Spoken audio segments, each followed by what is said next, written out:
ආයිබෝන් කියලා ඔයාලා හැමෝම සාදරයෙන් පිළිගන්නවා. අද වීඩියෝ එකෙන් කතා කරන්නේ ලොව භයානකම විශේෂ බලකායන් 10 මොනවද කියලා. විශේෂ බලකා ඒකකයක් කියන්නේ වඩාත් භයානක සහ අභියෝගාත්මක මෙහෙයුම් නිර්වද්‍යව සහ විශේෂඥතාවෙන් යුතුව හැසිරවීමට සහ පවරන ලද කාර්ය සාර්ථකව අවසන් කිරීම සඳහා මනා ලෙස පුහුණු කරන ලද ප්‍රභූ හමුදා කණ්ඩායමක් වෙනවා. මෙම විශේෂ බලකා ඒකකවල සමාජිකයින් දැඩි පුහුණුවීම්, දැඩි ඉවසීම්, දැඩි කැපවීමක් සහිත ඉහළම පුහුණුවක් ලත් සොල්දාදුවන් වෙනවා. ත්‍රස්ත විරෝධී මෙහෙයුම් වල සිට රාශිගත ගවේෂණ මෙහෙයුම් දක්වා ඔවුන් සෙවණැලිමෙන් ක්‍රියාත්මක වන අතර ඕනෑම තර්ජනයකට වේගයෙන් සහ නිර්වද්‍යතාවයෙන් ප්‍රතිචාර දැක්වීමට සූදානමින් සිටිනවා. විශේෂ බලකා ඒකකයක් භයානක ලෙස නම් කරන්න බලපාන හේතු මොනවද? විශේෂ බලකා ඒකකයක් සතුරාට අනතුරුදායක වන ප්‍රධාන අංග කීපයක් තියෙනවා.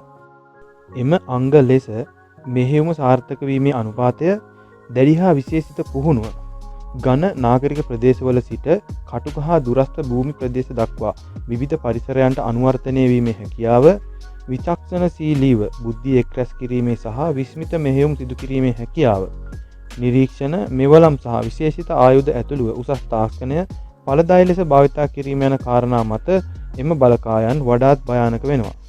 සාම්ප්‍රදායික සටන් වලට වඩා රහසිගත මෙහෙයුම් සඳහා විශේෂිත වූ යුද ඉතිහාසයක් මෙම විශේෂ බලකා සතු වෙනවා. අපේ රටේත් විශේෂ බලකායන් තියෙනවා. පහුගිය කාලේ පුරාම ඔවුන්ගේ දක්ෂතා සහ පුහුණුව ගැන මුළු ලෝකෙම කතා කළා. ඒ වගේම ශ්‍රේණිගත කිරීම වල ඉහළින්ම හිටියා. අලුත්ම වාර්තාවන්ට අනුව ලංකාවේ විශේෂ බලකාය මුල් 10 අතර ඉන්නවද? ඉතින් මේ වීඩියෝෙන් අපි ලෝකයේ භයානකම විශේෂ බලකා ඒකක 10 මොනවද කියලා සොයා බලමු. එහෙනම් යමු වීඩියෝ එකට. වීඩියෝ එකට යන්න කලින් පහලින් තියෙන subscribe button එකත් ඔබලා bell එකටත් පොඩි තට්ටුවක් දාගෙන වීඩියෝ එකට යමු. මේ ලොව භයානකම විශේෂ බලකායන් 10. අංක 10. කැනඩාවේ Joint Task Force 2 එවත් කැනඩාවේ ඒකාබද්ධ කාර්ය සාධක බලකාය 2. කැනඩාවේ ඒකාබද්ධ කාර්ය සාධක බලකාය 2 JTF2 1993 වසරේදී පිහිටුවන ලද අතර කැනඩාවේ සහ විදේශයන්හි ත්‍රස්තවාදයන්ට එරෙහිව සටන් කිරීම කෙරෙහි විශේෂ අමුදානයක් යොමු කර තිබෙනවා. JTF2 ඉතා රහසිගතව කටයුතු කිරීම සඳහා ප්‍රසිද්ධ වන අතර ප්‍රාණ අපකරුවන් බේරා ගැනීම සහ වැදගත් තොරතුරු රැස් කිරීම සඳහාද ඉතා ප්‍රසිද්ධියක් උසුලනවා. සැප්තැම්බර් 11 ප්‍රහාරයෙන් පසුව JTF2 ඇෆ්ගනිස්තානයේ රහසිගත මෙහෙයුම් සිදු කර තිබෙනවා. 1993 අප්‍රේල් 1 වන දින ආරම්භ වූ මෙම බලකායේ ප්‍රධාන කාර්යාලය ඔන්ටාරියෝහි පිහිටා තිබෙනවා. ක්‍රියාවෙන් මිස වචන නොවේ යන්න ආදර්ශ පාඨය කරගත් මෙම JTF2 බලකායට ලුතිනල් කර්නල් වරයෙකු විසින් නායකත්වය ලබා දෙනවා. අංක 9. ප්‍රංසයේ GIGN බලකාය. ප්‍රංස බන්ධනාගාර කැරැල්ලෙන් පසුව ප්‍රංස රජයට සංචිත අපරාධ, ගෘහස්ත ත්‍රස්තවාදී ප්‍රහාර සහ අනාගතයේ එවැනි තත්ත්වයන් මැඩ පැවැත්වීම සඳහා විශේෂඥ නීතිය බලාත්මක කිරීමේ ඒකකයක අවශ්‍යතාවය ඇති වෙනවා. එහි ප්‍රතිඵලයක් වශයෙන් ප්‍රංසය 1974 දී GIGN විශේෂ බලකා කණ්ඩායම පිහිටුවනවා. GIGN බලකාය සතුරු අවස්ථාවන්හිදී ඔවුන් වේගවත් ප්‍රතිචාර සහ උසස් සටන් හැකියාවන් සඳහා ප්‍රසිද්ධියක් උසුලනවා. ලෝකයේ ඕනෑම තැනක ක්‍රියාත්මක වීමේ හැකියාවද ඔවුන් සතු වෙනවා. මෙම කණ්ඩායම දූත මණ්ඩල 1800කට වැඩි ගණනකට සම්බන්ධ වී ඇති බවට තොරතුරු වාර්තා වෙනවා. අංක 8. ඊශ්‍රායලයේ සයරෙට් මට්කල්. කිබියා සංහාරයෙන් පසුව වර්ෂ 1957 දී ඊශ්‍රායලයේ සයරෙට් මට්කල් විශේෂ බලකා කණ්ඩායම පිහිටුවනවා. තොරතුරු සෙවීම, ප්‍රාණ අපකරුවන් බේරා ගැනීම සහ ත්‍රස්තවාදයේ නැවැත්වීම වැනි මෙහෙයුම් සඳහා ඔවුන් යොදා ගන්නවා. මුලදී ඔවුන් ඊශ්‍රායලයේ මිනිසුන් බේරා ගැනීම කෙරෙහි ප්‍රධාන වශයෙන් අවධානය යොමු කළ නමුත් පසුව 1974 දී යමන් බලකාය සාදන විට වෙනත් ආකාරයේ මෙහෙයුම් කෙරෙහි සයරෙට් මට්කල් බලකාය යොදාගෙන තියෙනවා. කවුද දිනන්නේ යන්න තේමා පාඨය කරගත් සයරෙට් මට්කල් විශේෂ බලකායේ ප්‍රධාන කාර්යාලය දකුණු ඊශ්‍රායලයේ පිහිටුවා තිබෙනවා. අංක 7. ඕස්ට්‍රේලියාවේ ස්පෙෂල් එයාර් සර්විස් රෙජිමේන්තුව. විශේෂ ගුවන් සේවා රෙජිමේන්තුව නොහොත් special air service regiment SASR යනු ලෝකයේ වඩාත්ම ගෞරවනීය විශේෂ මෙහෙයුම් බලකායක් වෙනවා. ඒ ඕස්ට්‍රේලියානු ආරක්ෂක බලකාය හෙවත් ADF විශේෂ මෙහෙයුම් විධානයේ අංගනයක් වන අතර බ්‍රිතාන්‍ය SAS හි මූලධර්ම මත පදනම්ව 1957 ජූලි 24 වන දින ආරම්භ කරනවා. එය 1964 දී රෙජිමේන්තුවක් ලෙස ස්ථාපිත කරනවා. විශේෂඥ ප්‍රතිත්‍රස්තවාදී හැකියාවක් සමගින් SASRහි අනෙකුත් වගකීම් අතරට ප්‍රාදේශීය හමුදා පුහුණු කිරීම සහ ඕස්ට්‍රේලියානු ජාතිකයින් හදිසි තත්ත්වයන්ගෙන් ගලා ගැනීමද ඇතුළත් වෙනවා. කැපී පෙනෙන මෙහෙයුම් ලෙස SASR එක්සත් ජාතීන්ගේ සාමසාධක හමුදාවේ කොටසක් ලෙස බෝනියෝ, වියට්නාමය, කාම්බෝජය, කුවේඩය සහ නැගෙනහිර ටිමෝරය යන රටවල මෙහෙයුම් සිදු කර තිබෙනවා. අංක 6. ඉන්දියාවේ මැරීන් කමාන්ඩෝස් හෙවත් මාකෝස් බලකාය. වර්ෂ 1987 දී පිහිටුවන ලද මාකෝස් බලකාය ඉන්දියාවේ ඉහළම ප්‍රභූ බලකාය වන අතර එය ගෝලීය වශයෙන් වඩාත්ම මාරාන්තික විශේෂ බලකායක්ද වෙනවා. ඔවුන් එක්සත් ජනපද නාවික හමුදා සීල් සහ බ්‍රිතාන්‍ය SAS වෙතින් ආභාසය ලබාගෙන තිබෙනවා. මීට අමතරව ඔවුන් ලබාගත හැකි හොඳම ආයුධ වලින්ද සන්නද්ධ වෙනවා. කීපයක් නිර්භීත යන්න ආදර්ශ පාඨය කරගත් මාකෝස් බලකායේ ප්‍රධාන කාර්යාලය ඉන්දියාවේ විශාඛපට්නම්හි පිහිටා තිබෙනවා. අංක 5. ඇමරිකා එක්සත් ජනපදයේ ඩෙල්ටා ෆෝස්.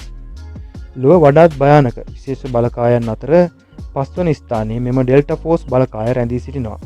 වර්ෂ 1977 නොවැම්බර් 19 වන දින පිහිටුවන ලද මෙම විශේෂ බලකාය ඉහළ වටිනාකමක් ඇති ඉලක්ක වෙත සම්බන්ධ වීමට සහ ප්‍රතිත්‍රස්ත මෙහෙයුම් මුදා ගැනීම සහ ප්‍රතිසන්ධාන මෙහෙයුම් සිදු කිරීම සඳහා ගොඩනැගුණු රහසිගත විශේෂ මෙහෙයුම් බලකායක් වෙනවා.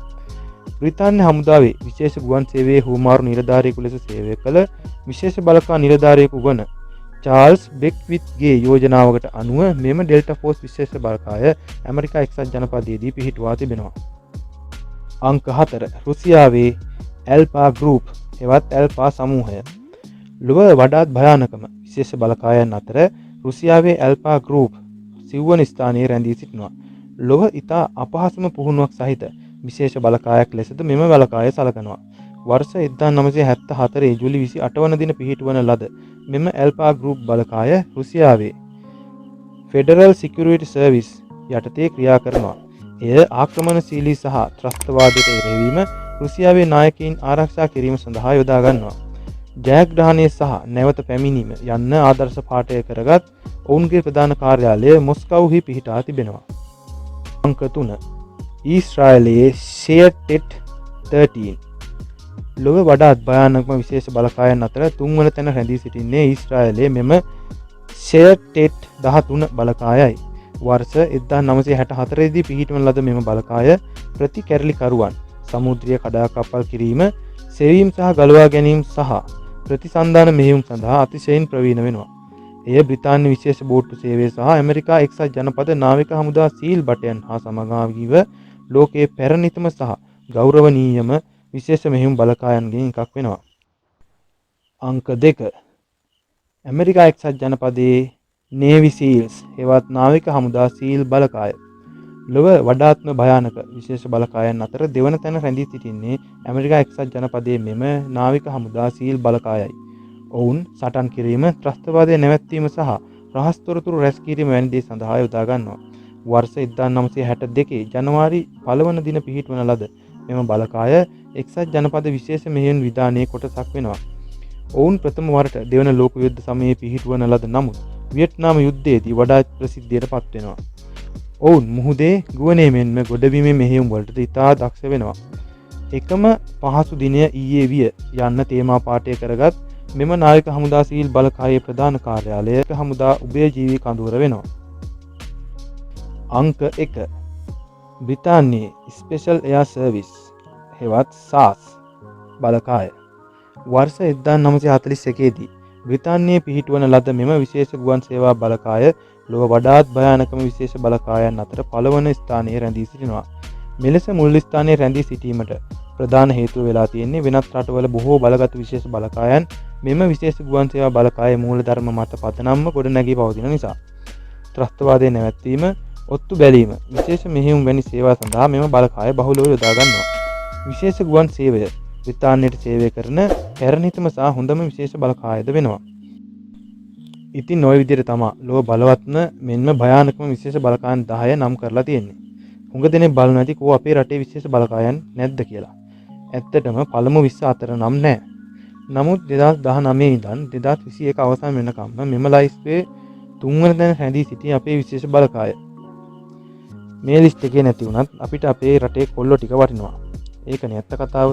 අනිත් රටවල් වලට වගේ හොඳ ආයුධ තිබුණා නම් අපිත් ওই ලිස්ට් එකේ උඩින්ම ඉන්නවා. මොකද අනිත් රටවල බලකායන්ට වඩා යුද්ධ ඥානය අපිට තියෙන නිසා. හොඳයි එහෙනම් අද වීඩියෝ එක ගැන ඔබේ අදහස කමෙන්ට් කරගෙන යන්න. ලයික් එකක් දාලා යාළුවන්ට බලන්න ෂෙයා කරන්නත් අමතක කරන්න එපා. එහෙනම් ගිහින් එන්න. ඔබට ජය.